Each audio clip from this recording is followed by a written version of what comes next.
بندے کا ایمان اس وقت تک سیدھا نہیں ہو سکتا جب تک اس کا دل سیدھا نہ ہو، اور دل سیدھا ہونے کی علامت کیا ہے؟ اس کی زبان سیدھی ہو جائے۔ ایک بندہ نمازی بھی ہو اور غیبت بھی کرے، حج کرنے جائے مہنگے سے مہنگا پیکج لے کر اور غیبت بھی کرے۔ حسد کا معنی ایک اس سے چھین جائے اور مجھے مل جائے، دوسرا مجھے ملے یا نہ ملے اس کے پاس بھی نہ رہے۔ اس کا سیدھا معنی یہ ہے کہ بندہ اللہ کی تقسیم پر ناراض ہے۔ دیکھ رہے یہ قرآن کی آیت ہے، یہ صحیح بخاری کی حدیث ہے، قبول نہیں کرتا، یہ کبر ہے۔ وہ گناہ گار تھے، نیکیوں کے ڈھیر لے کر جنت میں جا رہے ہیں، اور یہ نیکوکار حاجی اور نمازی ساری نیکیوں سے محروم ہو کر جہنم میں جا رہا ہے۔ وہ ایک ہی بول اس کو وہاں سے اٹھاتا ہے اور جہنم میں 70 سال نیچے پھینک۔ الحمدللہ رب العالمین والصلاة والسلام علی اشرف الانبیاء والمرسلین نبینا محمد وعلی آلہ وصحبہ ومن اقتدى بہدیہ واستنى بسنتہ وسار علی نہجہ الی یوم الدین، اما بعد۔ نبی علیہ السلام کی ایک حدیث ہے، لا یستقیم ایمان عبد حتی یستقیم قلبہ ولا یستقیم قلبہ حتی یستقیم لسانہ۔ کسی بندے کا ایمان اس وقت تک سیدھا نہیں ہو سکتا جب تک اس کا دل سیدھا نہ ہو، اور کسی بندے کا دل اس وقت تک سیدھا نہیں ہو سکتا جب تک اس کی زبان سیدھی نہ ہو۔ یہاں دو چیزیں ہیں یعنی ایمان کی صحت کے لیے، نمبر ایک دل کا سیدھا ہونا، اور نمبر دو زبان کا سیدھا ہونا۔ یعنی سچے ایمان کی نشانی ہے۔ من یؤمن باللہ یہد قلبہ، جو اللہ پر ایمان لاتا ہے اور اپنے ایمان کو جانچنا چاہتا ہے کہ صحیح ہے یا نہیں ہے، تو اپنے دل کو دیکھے، اللہ اس کے دل کو ہدایت دے گا، دل کو سیدھا کر دے۔ یہ سچے ایمان کے پرکھنے کی نشانی ہے کہ اپنے دل کو دیکھے، دل سیدھا ہے یا نہیں۔ اور ظاہر ہے کہ سیدھا دل ہی قیامت کے دن کام آئے گا، لا ينفع فیہ مال ولا بنون الا من اتى اللہ بقلب سلیم۔ قیامت کے دن نہ مال کام آئے گا، نہ اولاد کام آئے گی۔ وہ بندہ کامیاب ہوگا جو اللہ کے پاس یہ قلب سلیم لے کر آئے، صحیح دل اور صاف ستھرا دل۔ تو دل کا سیدھا ہونا ضروری ہے۔ جہاں اس کا تعلق عقیدے کے باب سے، عقیدہ توحید ہو، اخلاص ہو، یہ سارے دل کے اعمال ہیں، وہاں کچھ ایسے امور بھی ہیں جن کا معاشرے سے تعلق ہے۔ مثلا دل میں حسد نہ ہو، کینہ نہ ہو، بغض نہ ہو، کسی کو دھوکہ دینے کی نیت نہ ہو، کسی بندے کے بارے میں بری سوچ نہ ہو۔ یہ سارے دل کے گناہ ہیں۔ ہم سمجھتے ہیں کہ ان کی کوئی اہمیت نہیں ہے، مگر یہ گناہ تباہ کن ہے، یہ بندے کو برباد کر دیتے ہیں، کیونکہ یہ گناہ اندر سے پیدا ہوتا ہے، اور جو بیماری اندر سے پیدا ہو زیادہ خطرناک ہوتی ہے۔ بیرونی بیماری کا علاج ممکن ہے بڑی آسانی سے، جو امراض اندر پیدا ہوتے ہیں خواہ وہ ظاہر نہ بھی ہوں بڑے خطرناک ہوتے ہیں۔ ایک چھوٹی سی مثال آپ کو دیتا ہوں حدیث سے، صحیح مسلم کی حدیث ہے، نبی علیہ السلام کا فرمان ہے، لن يدخل جنت من کان فی قلبہ مثقال حبۃ خردل من الکبر۔ جس بندے کے دل میں ایک رائی کے دانے کے برابر تکبر ہوگا وہ جنت میں داخل ہو ہی نہیں سکتا۔ یہ دل کا مرض ہے، تکبر۔ کتنا تکبر؟ ایک رائی کے دانے کے برابر۔ رائی کا دانہ نظر نہیں آتا، اتنا چھوٹا ہوتا ہے۔ رائی کے دانے کی تعریف یہ ہے کہ جس سے چھوٹی کوئی چیز نہ ہو، اتنا سا تکبر بھی اگر دل میں موجود ہے تو بندہ جنت میں داخل نہیں ہو۔ اس پر صحابہ بڑا پریشان ہو گئے۔ نبی علیہ السلام سے عرض کیا کہ المرء یحب ان یکون ثوبه حسنا ونعله حسنة، ہر بندہ چاہتا ہے اچھا لباس پہنے، اچھے جوتے پہنے، اچھے کپڑے ہوں، خوبصورت نظر آئے۔ جب اچھے کپڑے پہنے گا، اچھے جوتے پہنے گا تو دل میں کچھ بڑائی کا احساس تو ہوتا ہے۔ بہت سے لوگ ٹوٹے ہوئے جوتے یا ننگے پاؤں گھوم رہے ہیں، کچھ تو بڑائی کا احساس پیدا ہوتا ہی۔ تو جنت میں کون جائے گا؟ یہ کیفیت اگر رائی کے دانے کے برابر ہو تو جنت کا داخلہ ناممکن، پھر کون جائے گا؟ ہر شخص کی چاہت ہے کہ اچھا لباس ہو، اچھے جوتے ہو، کچھ نہ کچھ بڑائی تو پیدا ہوتی۔ فرمایا کہ یہ تکبر نہیں ہے، یہ جمال ہے، خوبصورتی، اچھا پہننا، اچھا کھانا، اچھا لباس، اچھی گاڑی، اچھا گھر، یہ تکبر نہیں۔ اللہ تعالیٰ کسی بندے کو نعمت دیتا ہے تو اللہ چاہتا ہے اس نعمت کے آثار بندے پر نظر آئیں۔ یہ نہیں کہ بینک میں کروڑوں روپے پڑے ہوئے ہیں اور چٹنی سے روٹی کھا لیں، نہیں، اچھا کھاؤ، اچھی سواری۔ نبی علیہ السلام کی حدیث ہے، 3 نعمتیں نبی علیہ السلام نے فرمایا، بڑی اعلیٰ نعمتیں، نیک بیوی ہو، کشادہ گھر ہو اور اچھی سواری ہو۔ اگر توفیق ہے تو اچھی سواری آپ خریدیں، اچھی سے اچھی گاڑی آپ لیں، اچھا گھر بنائیں۔ یہ دنیا کی نعمت، یہ تکبر نہیں، یہ جمال ہے، خوبصورتی ہے، اللہ کو پسند ہے۔ تو تکبر 2 چیزوں کا نام ہے، الکبر بطر الحق و غمط الناس۔ ایک یہ کہ حق بندے کے سامنے آ جائے اور اس کو قبول نہ کرے، اس کو ٹھکرا دے، اس کا انکار کرے، یہ تکبر۔ یہ کیفیت اگر ایک رائی کے دانے کے برابر ہوگی جنت میں نہیں جا سکے۔ حق واضح ہو جائے، دیکھ رہے یہ قرآن کی آیت ہے، یہ صحیح بخاری کی حدیث ہے، پڑھ بھی رہے، سن بھی رہے، بار بار سنتا ہے، قبول نہیں کرتا، یہ کبر ہے۔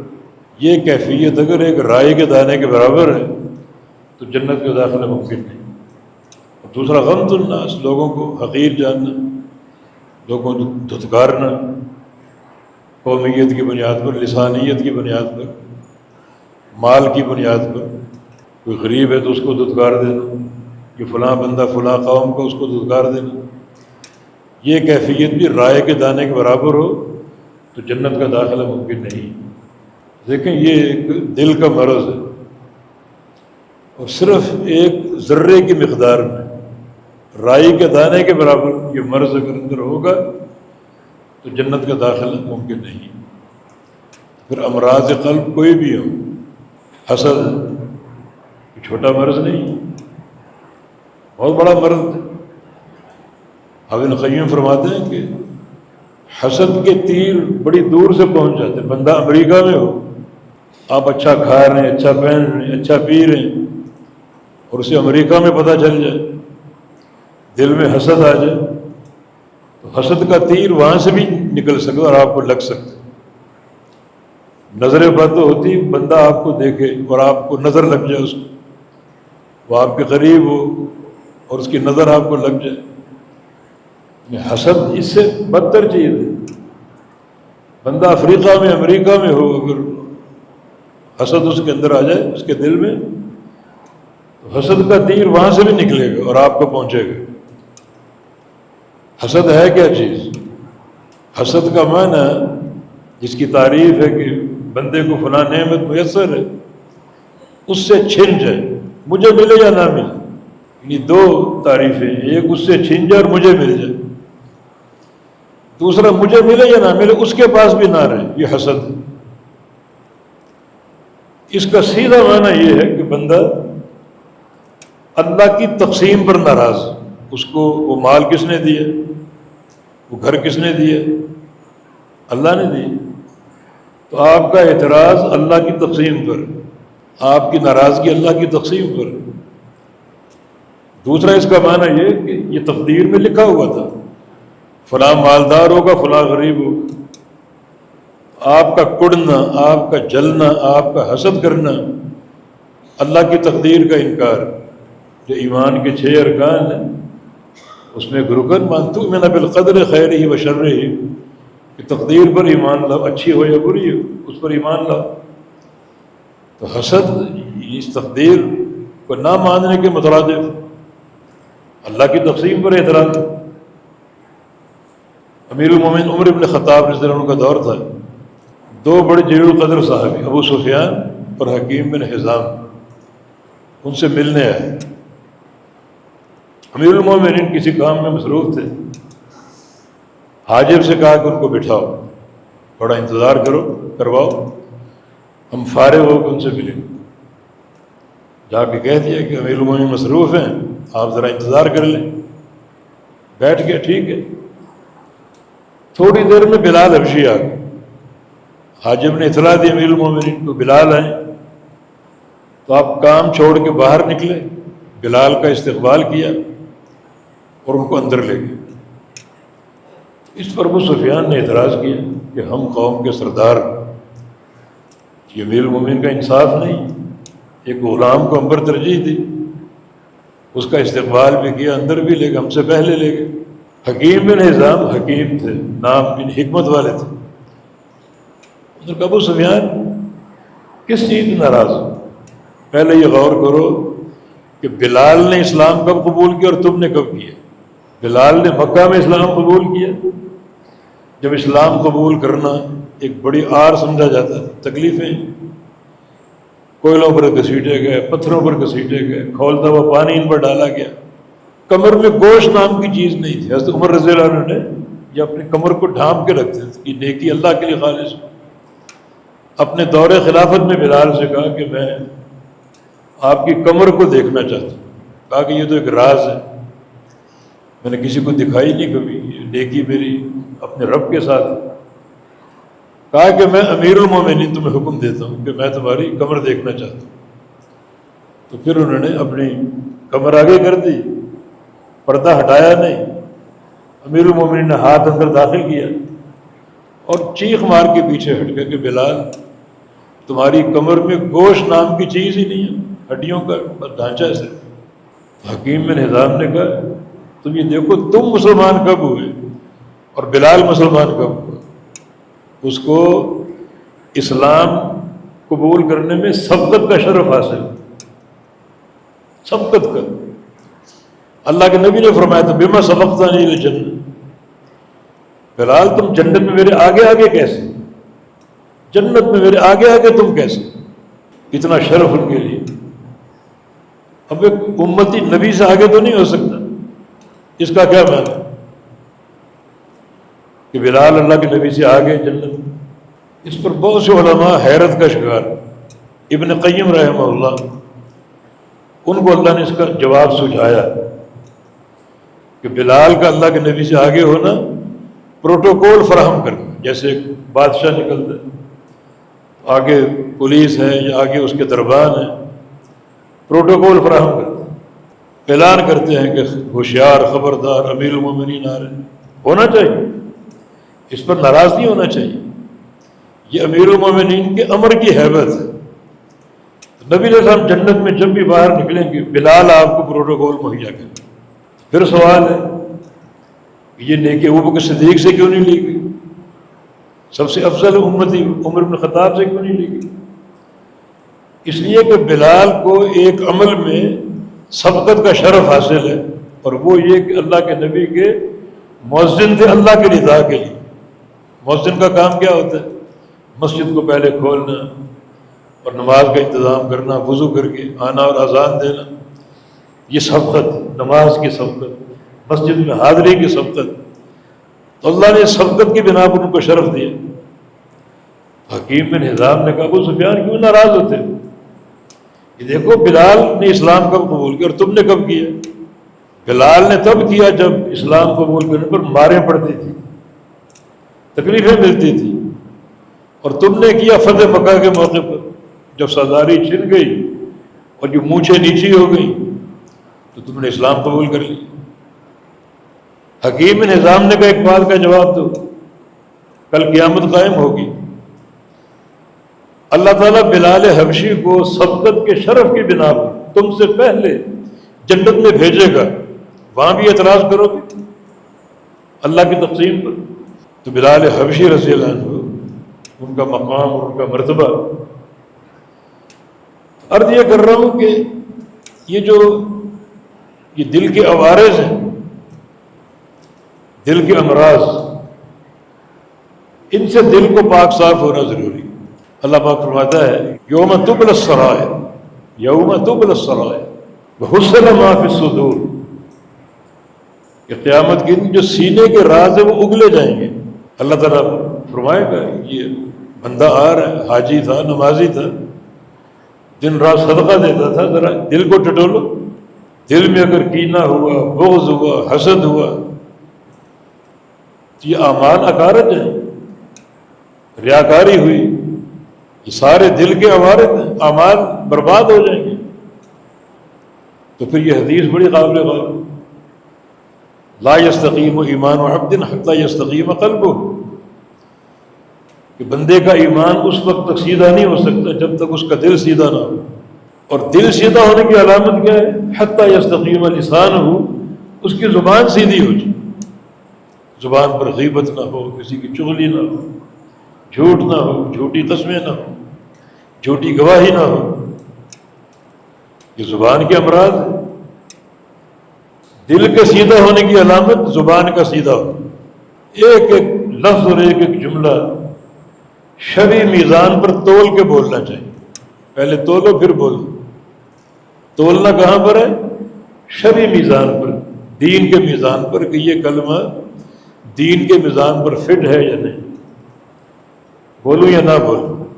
نبی علیہ السلام کی حدیث ہے کہ بعض اوقات ایک کلمہ، ایک بول، ایک جملہ انسان کو جہنم میں پہنچا دیتا ہے، اور انسان بھی کون؟ جو نیک عمل کرتے کرتے جنت کے دھانے پر کھڑا، حتی لا یبقی بینہ و بینہ الا شبر، اس کے اور جنت کے بیچ ایک بالشت کا فاصلہ باقی بچ، صرف ایک بالشت، بس ایک دھکے کی ضرورت ہے، ایک جھٹکے کی، ایک نیکی کر لے، عمل کر لے، سیدھا جنت۔ لیکن یتکلم بکلمۃ تہوی بہ فی نار جہنم 70 خریفا، وہاں کھڑے کھڑے ایک بول ایسا بول جاتا ہے، وہ ایک ہی بول اس کو وہاں سے اٹھاتا ہے اور جہنم میں 70 سال نیچے پھینک دیتا ہے، ایک بول زبان۔ ابو ہریرہ اس کے راوی رضی اللہ عنہ بات ہے کہ ایک ہی بول نے اس کی عاقبت کو برباد کر دیا۔ اور ابو ہریرہ فرماتے ہیں، بلکہ اس حدیث کا ایک راوی، کہ کتنی باتیں میں کرنا چاہتا تھا مگر اس حدیث نے ان باتوں کو روک دیا، ختم کر دیا۔ ابو ہریرہ کی حدیث نے ان باتوں کو روک دیا، مجھے منع کر دیا، میں نے خاموشی اختیار کر لی، وہ باتیں نہیں کرتا۔ یہ چند لمحات کی زبان کی لذت ہو سکتا ہے انسان کی عاقبت کو برباد کر دے۔ یہ معاشرے کا بگاڑ، جب چغلیاں کرو گے اور غیبتیں کرو گے تو بندہ ایمان کی دولت سے محروم ہو جاتا ہے۔ ایک بار نبی علیہ السلام تشریف لائے، صحابہ کی جماعت بیٹھی ہوئی تھی، فرمایا کہ یا معشر من آمن بقلبہ ولم يدخل من آمن بلسانہ ولم يدخل الایمان فی قلبہ، اے وہ لوگوں جو اب تک صرف زبان کے مسلمان، اب تک ایمان ان کے اندر داخل نہیں ہوا، ایمان ان کے دل میں داخل نہیں ہوا اب تک، زبان کے مسلمان، کس بنا پر؟ جس عمل کا آپ نے ذکر کیا وہ عمل بتائے گا آپ کو کس بنا پر۔ فرمایا کہ لا تغتاب المسلمین، مسلمانوں کی غیبت نہ کیا کرو۔ معنی غیبت کرنے کا معنی یہ ہے کہ آپ زبان کے مسلمان، ابھی تک اندر ایمان داخل نہیں ہوا۔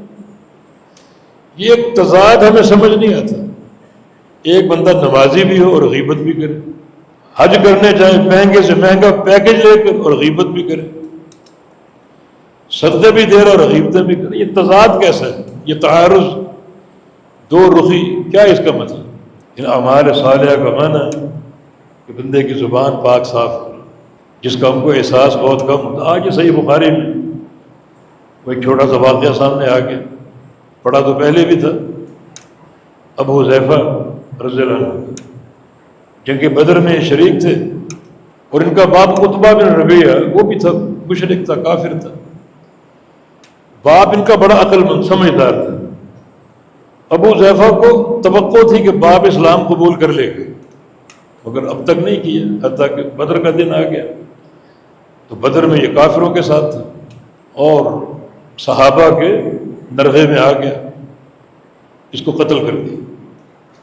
اپنے باپ کو قتل ہوتا ہوا دیکھا، رنجیدہ ہو گئے، بڑے ملول ہو گئے کہ باپ کفر میں مارا گیا، اسلام قبول نہیں کیا۔ اسی ملال میں بیٹھے ہوئے تھے کہ نبی علیہ السلام کی طرف سے ایک اعلان ہوا، میرے چچا عباس کو قتل نہ کرنا۔ وہ بھی موجود تھے، کفار کے ساتھ آئے مگر اسلام قبول کر چکے تھے، جس کی خبر اللہ نے بذریعہ وحی اپنے نبی کو دے دی، میرے چچا عباس کو قتل نہ کرنا۔ تو وہ ایک زبان کی تیزی، یہ جملہ بول گئے کہ ہمارا باپ قتل ہو اور آپ کا چچا قتل نہ ہو۔ انہیں معلوم نہیں تھا نا کہ عباس اسلام قبول کر چکے، مستضعفین میں سے معلوم نہیں تھا۔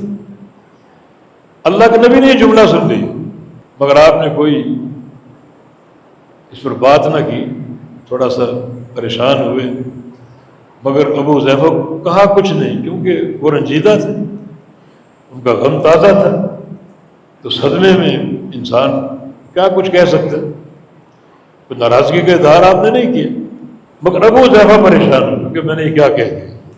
دیکھیں زبان کا صرف ایک بول اور پریشان ہو۔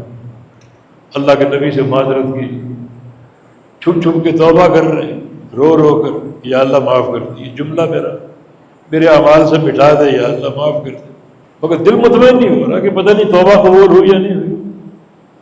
آخر ایک دن اللہ تعالیٰ کے ساتھ ایک عہد کیا کہ یا اللہ میں تب سمجھوں گا کہ تو نے میری توبہ قبول کر لی کہ کسی میدان جہاد میں دشمن کی تلوار میرے گلے میں چل جائے، گلا کٹ جائے، پھر میں سمجھوں گا تو نے مجھے معاف کر دی، میری توبہ قبول کر۔